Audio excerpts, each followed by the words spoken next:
Hello guys. मैं R D Yadav आप सभी लोगों का नॉलेज एटीट्यूड में एक बार फिर से स्वागत करता हूं। दोस्तों, आज मैं आप सभी लोगों के सामने फिर से हाजिर हूं ईडीएम फ्रेज के एक नए पार्ट के साथ।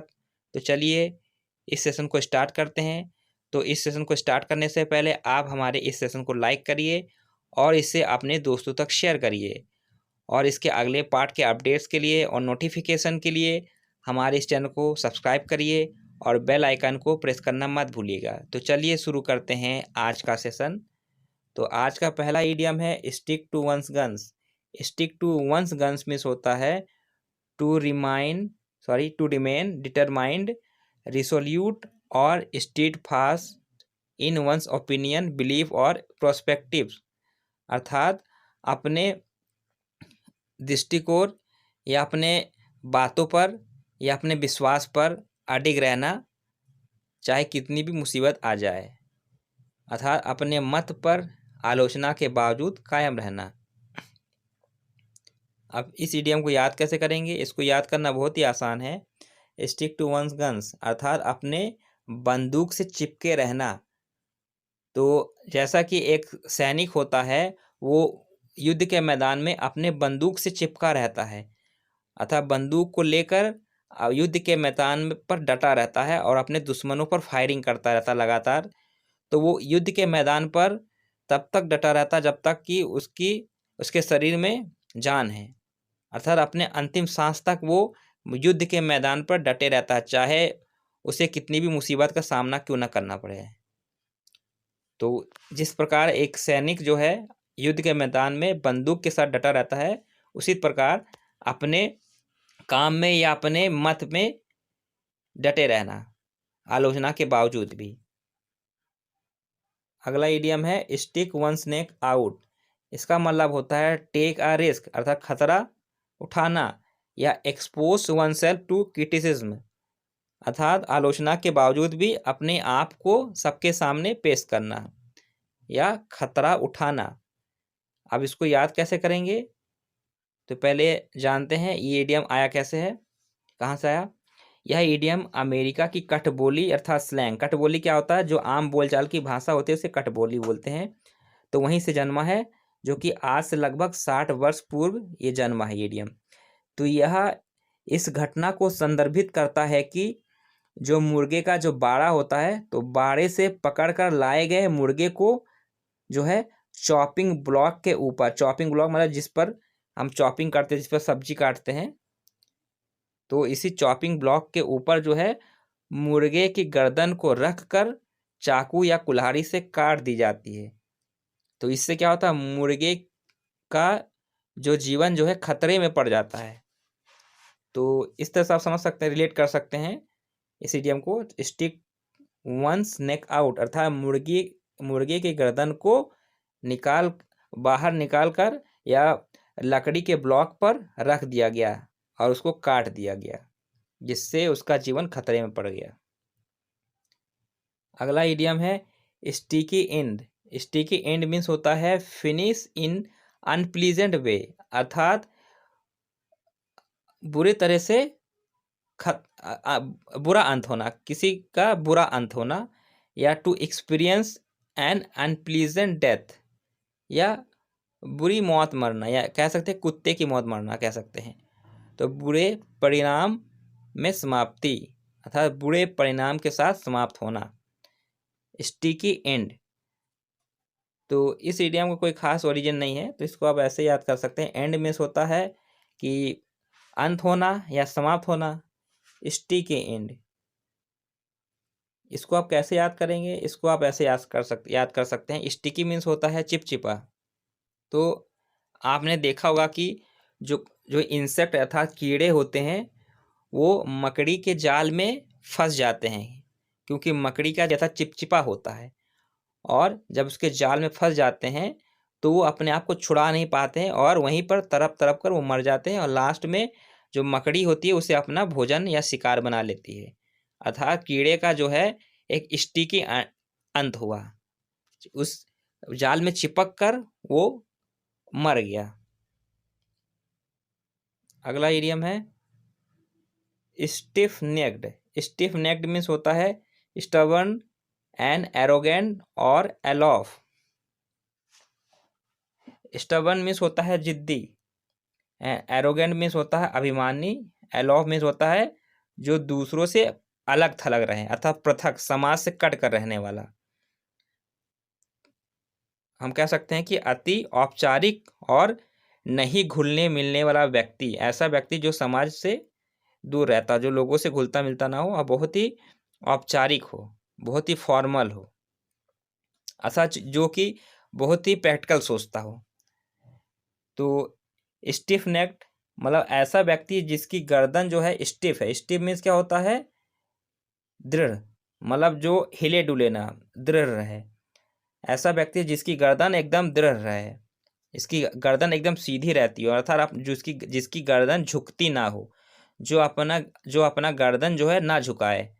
गर्दन ना झुकाना मतलब कि वो बहुत ही अभिमानी और जिद्दी है, वो कभी भी अपनी गलतियों को स्वीकार नहीं करता है, लोगों के सामने झुकता नहीं है, चाहे वो कितनी गलतियां कर ले तब पर भी। अगला है stones throw. Stones throw means होता है ए शॉर्ट डिस्टेंस, अर्थात बहुत कम दूरी, या वेरी नियर बहुत पास में होना, या वेरी क्लोज टू समथिंग अर्थात बहुत नज़दीक होना। इसे याद करना बहुत ही आसान है। स्टोन्स थ्रो अर्थात मान लीजिए आपने हाथ में पत्थर लिया और उसको आपने फेंका, तो पत्थर को अगर आप फेंकेंगे तो आपने देखा होगा कि ज़्यादा दूर तक वो जा नहीं सकता, क्योंकि ज़्यादा दूर तक हम पत्थर को हाथ से फेंक नहीं सकते हैं। तो जहाँ भी वो पत्थर जाएगा वो आपको दिखाई देगा। ऐसा तो है नहीं कि आपने पत्थर फेंका वो आपको दिखाई देगा कि कहाँ चला गया। जहाँ भी गिरेगा वो आपको दिखाई देगा, अर्थात वो डिस्टेंस बहुत ही पास होगा। तो पत्थर जितनी दूर पत्थर गया उतनी ही दूरी पर कोई चीज़ स्थित होना, अर्थात बहुत पास में होना, क्योंकि पत्थर जो आप फेंकते हैं वो बहुत ज़्यादा दूर नहीं जाता है। उसी तरह से कोई जगह जो है या कोई प्लेस बहुत ही पास में या नज़दीक में होना।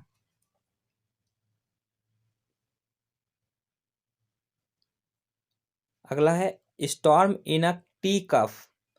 टी कप इसका मतलब होता है a small problem that is treated as much more critical, अर्थात एक छोटी सी समस्या लेकिन उसको बहुत ही बढ़ा चढ़ाकर उसको पेश किया जाए या उसको बहुत बड़ा माना जाए, लेकिन समस्या वास्तविक रूप में वो छोटी है।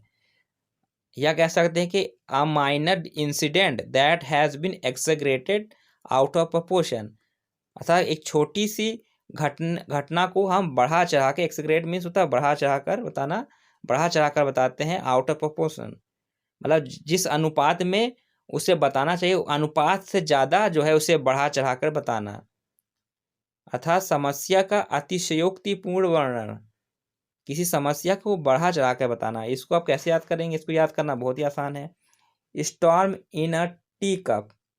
स्टॉर्म मीन्स होता है तूफान, टी कप यानी चाय का प्याला, अर्थात कोई व्यक्ति कह रहा है कि चाय के प्याले में तूफान आ गया है, मतलब ऐसा तूफान आ गया कि चाय का प्याला भी जो है वो तूफान से ग्रसित हो गया।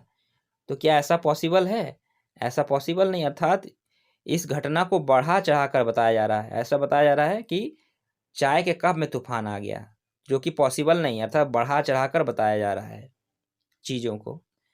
अगला देखते हैं straight face. Straight face means होता है एन इमोशनलेस फेशियल एक्सप्रेशन, अर्थात भावहीन चेहरा होना, ऐसा चेहरा जिसके चेहरे पर कोई भाव ना हो, या कह सकते हैं कि अ फेस फ्री फ्रॉम स्माइल्स और लाफ्टर, अर्थात ऐसा चेहरा या ऐसा व्यक्ति जिसके चेहरे पर कभी भी मुस्कान या कभी हंसी ना दिखाई दे, अर्थात गंभीर एवं भावहीन व्यक्ति होना।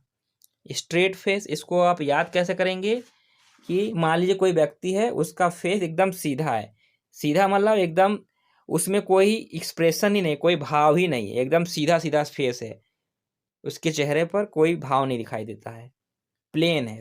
स्ट्रेट कैसा मतलब एकदम प्लेन फेस है। अगला है straight from the horse mouth, जिसका मतलब होता है फ्रॉम आ डिपेंडेबल और रिलायबल सोर्स, अर्थात किसी विश्वासी स्रोत से किसी बात का पता चलना, अर्थात कोई जानकारी या कोई सूचना जो है वो किसी विश्वसनीय स्रोत से पता कर चलना, मतलब ऐसा स्रोत जिस पे लोग विश्वास कर लें। Straight from the horse mouth. अब इस ईडियम के पीछे एक उत्पत्ति है, ओरिजिन है। यह ईडियम जो है वर्ष 1920 में लोकप्रिय हुआ। घोड़े के दांतों को गिनकर उसकी आयु का पता लगाया जाता है, अतः घोड़े के मुंह से घोड़े की आयु के बारे में डायरेक्ट और विश्वसनीय सूचना मिलती है। तो इस तरह से इसका ओरिजिन है। तो straight from the horse mouth, जिस प्रकार घोड़े के मुंह से जो है उसके आयु का पता लगता है और वो जो है सूचना मिलती है उसके आयु के बारे में, वो एकदम विश्वसनीय होता है। अगला है strain strain every nerve. Strain every nerve means होता है मेक एवरी पॉसिबल एफर्ट, अर्थात हर संभव प्रयास करना। स्ट्रेन मीन्स होता है तनाव या खिंचाव पड़ना। नर्व मीन्स नस, मतलब इतना मेहनत करना कि नस नस में खिंचाव पैदा हो जाए, नस नस में तनाव पैदा हो जाए, अर्थात बहुत अधिक परिश्रम करना, हर संभव प्रयास करना किसी लक्ष्य को प्राप्त करने के लिए, इतना इतना प्रयास करना कि नसों में तनाव पैदा हो जाए। अगला है straw in the wind. Straw in the wind means होता है अ माइनर इवेंट और एक्शन दैट प्रिडिक्ट्स और फोरशैडोज अ फ्यूचर इवेंट, अर्थात एक ऐसी घटना या ऐसा कार्य जो भविष्य में होने वाली घटनाओं के बारे में जानकारी दे दे, ये पता चल जाए कि भविष्य में क्या होने वाला, अच्छा होने वाला या बुरा होने वाला है। अर्थात कह सकते हैं भविष्य में होने वाली घटना का संकेत होना। Straw in the wind. अब इसे याद कैसे करेंगे? यह इडियम इस तथ्य को संदर्भित करता है कि स्ट्रॉ अर्थात भूसा वो हवा की दिशा बताता है। जैसे कि आपने देखा होगा कि जिस दिशा में मतलब हवा बहती उसी दिशा में जो है भूसा या स्ट्रॉ या हल्की चीज़ जो है उस दिशा में उड़ने लगती है। तो इससे हमें हवा की दिशा के बारे में पता चल जाता है। अतः आने वाला तूफान या मुसीबत के बारे में पता चल जाता है, क्योंकि हमें पता चल जाता है कि हवा किस ओर बह रही है।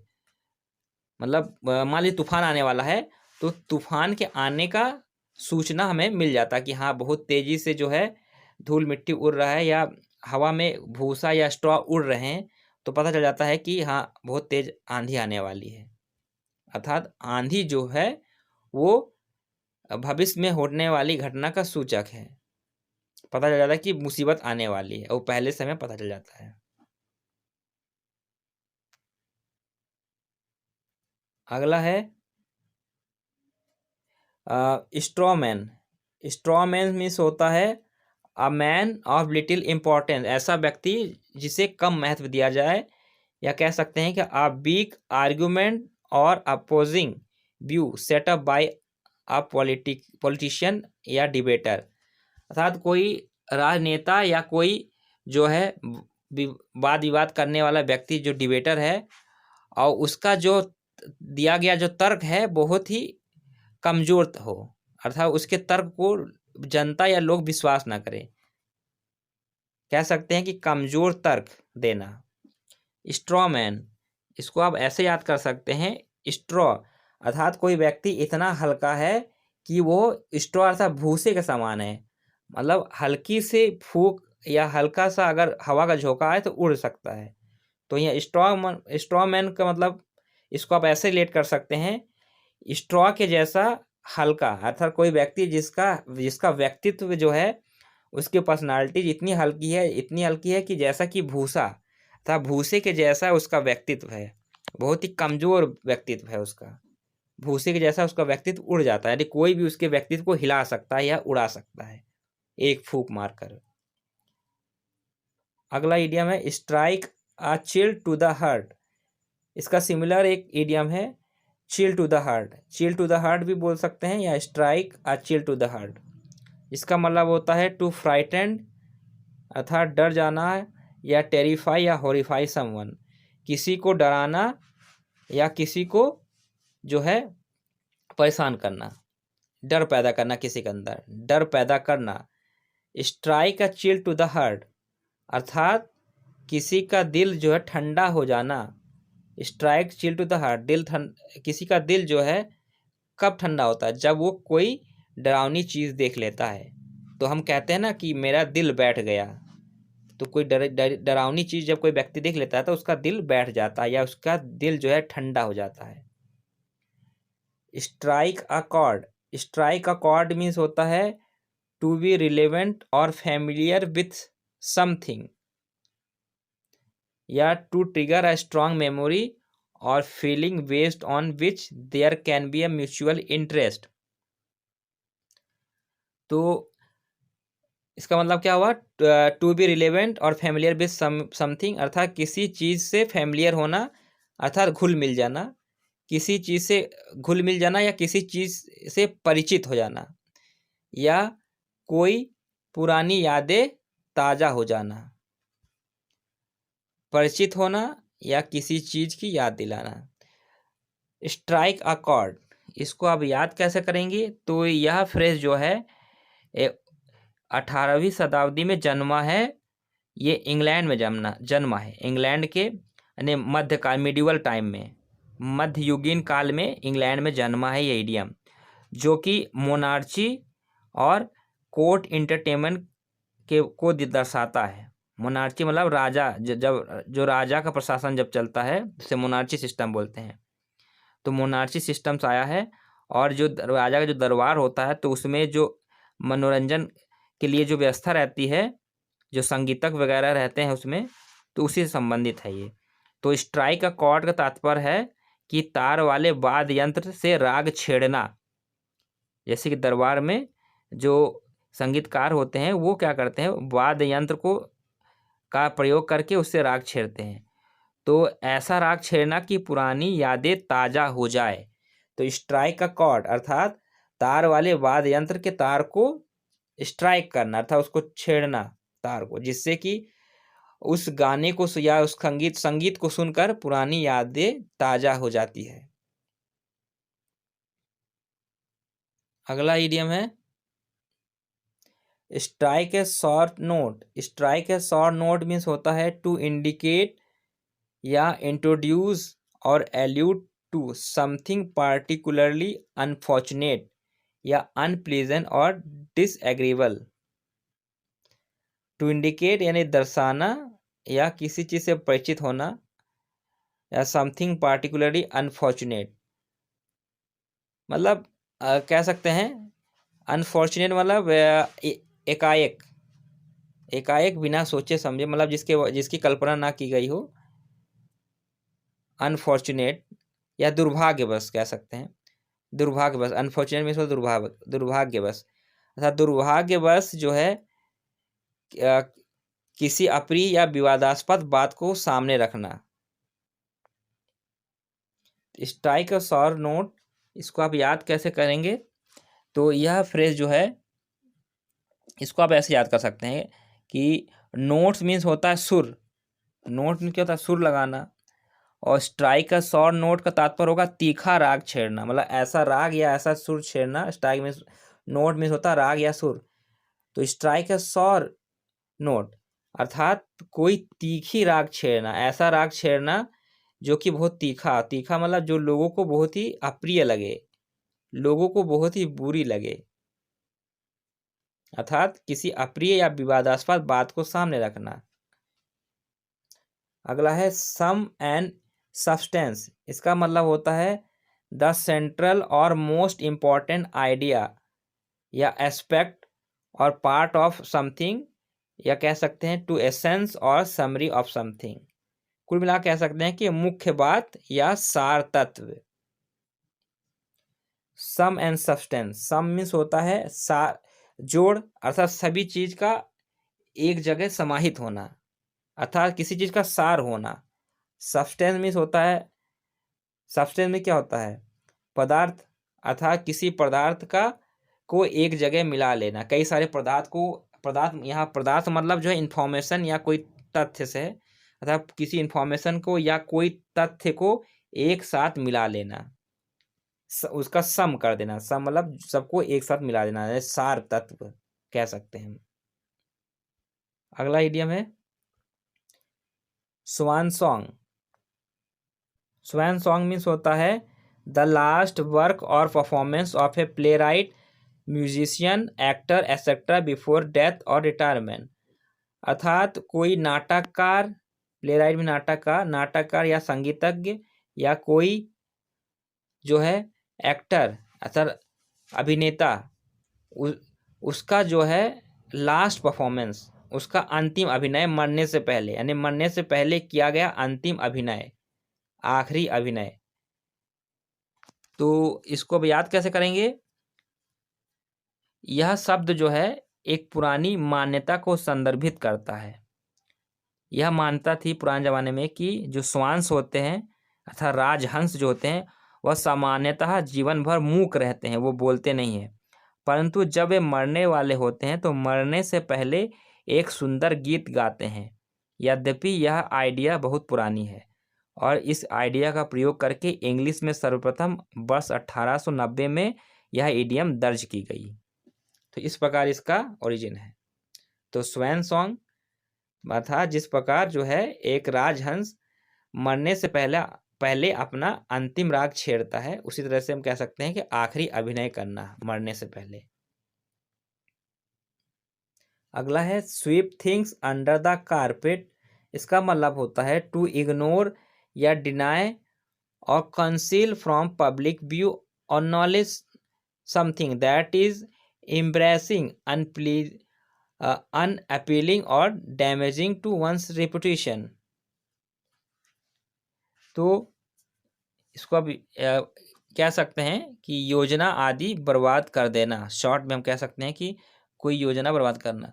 हालांकि बुक में ये दिया है योजना आदि बर्बाद कर देना, लेकिन ये मुझे जो है, लेकिन इंग्लिश से इसकी मीनिंग जो है रिलेट नहीं हो रही है।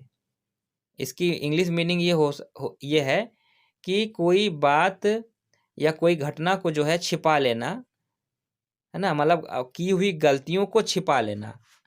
लेकिन हिंदी मीनिंग बुक में जो है मुझे सही नहीं लग रहा है कि उसमें दिया है योजना आदि बर्बाद कर देना, लेकिन इंग्लिश मीनिंग से निकल रहा है कि अपने किसी के व्यक्ति के द्वारा की हुई कोई ऐसी घटना जो कि उससे शर्मिंदा कर दे, उसको छिपा लेना, अर्थात कोई गलत काम करना और उसे लोगों से छिपा लेना। कंसील मीन्स होता है छिपा लेना। पब्लिक, तो टू इग्नोर या डिनाई और कंसील फ्रॉम पब्लिक व्यू, अर्थात इग्नोर करना या उसे रद्द कर देना या छिपा लेना लोगों के ज्ञान में आने से पहले, जिससे कि लोग जो है अब क्या हो जाए, अब नाराज ना हो जाए। लेकिन इसका जो है सेम करेक्ट मीनिंग जो है आगे वाले इडियम में दिया है, इसमें सही दिया है, किसी शर्मिंदा करने वाली चीज को लोगों से छिपाना। तो ये वाला इडियम और ये नीचे वाला इडियम है, दोनों का जो सिमिलर ही मीनिंग होगा। स्वीप अंडर द रग, रग मीन्स होता है जो कालीन, और कारपेट मीन्स भी होता है कालीन। तो थोड़ा शब्दों का इसमें हेर फेर है, लेकिन दोनों का सिमिलर मीनिंग है। तो इसका मतलब होता है कि कोई की हुई गलती को लोगों के सामने आने से पहले छिपा लेना, जिससे कि बदनामी ना हो या आलोचना ना हो। तो इसको आप शब्दों से ही समझ सकते हैं। स्वीप अंडर द कारपेट अर्थात गलतियों को कारपेट के नीचे या कालीन के नीचे छिपा लेना, जिससे कि बाकी लोग इसको ना देख सके।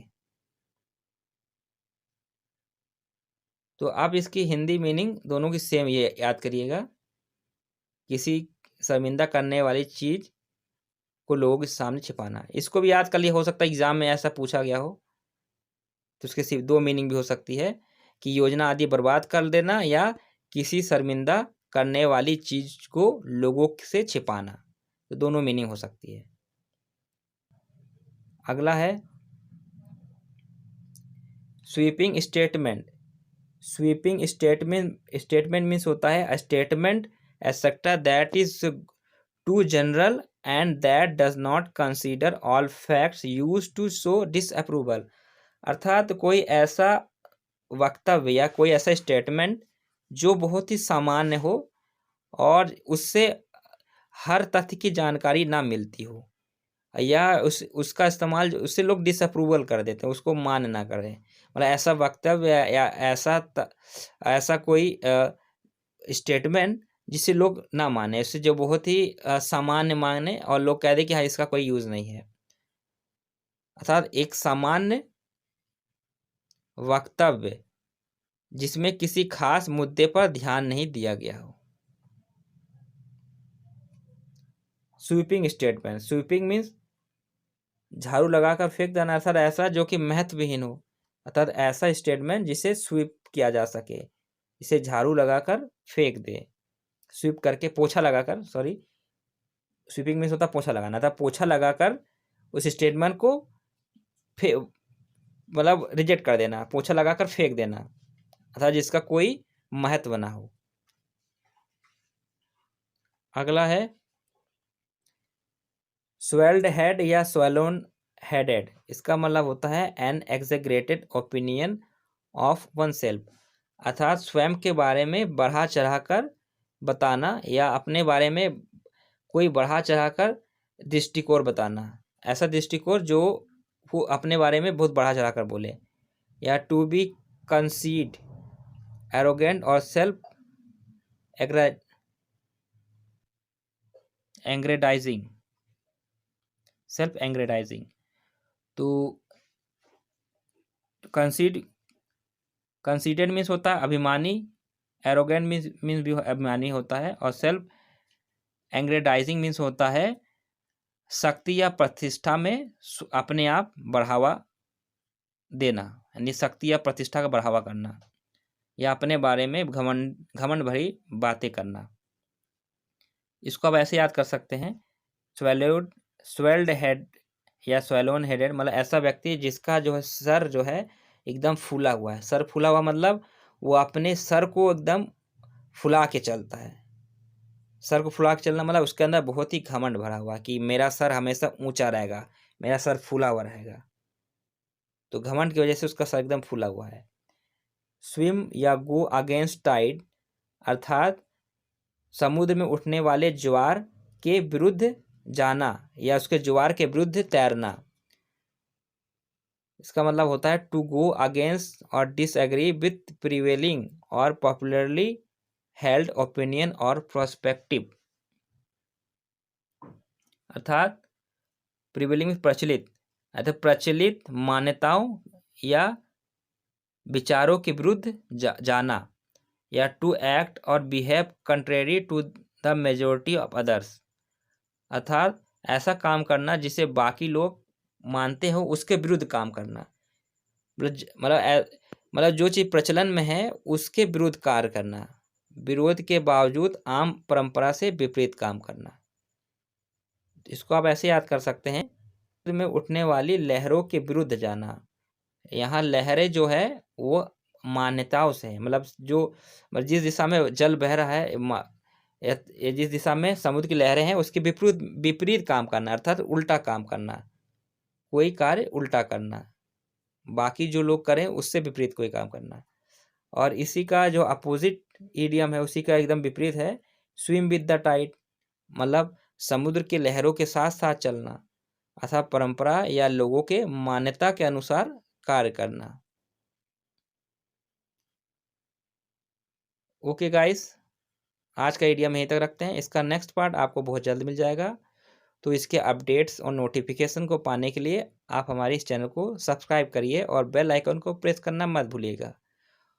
और मोटिवेशन के लिए आप हमारे इस सेशन को लाइक करिए और अपने दोस्तों को शेयर करिए, ज़्यादा से ज़्यादा लोगों तक पहुंचाइए ताकि बाकी लोगों का भी बेनिफिट हो सके। Okay friend, thank you for watching.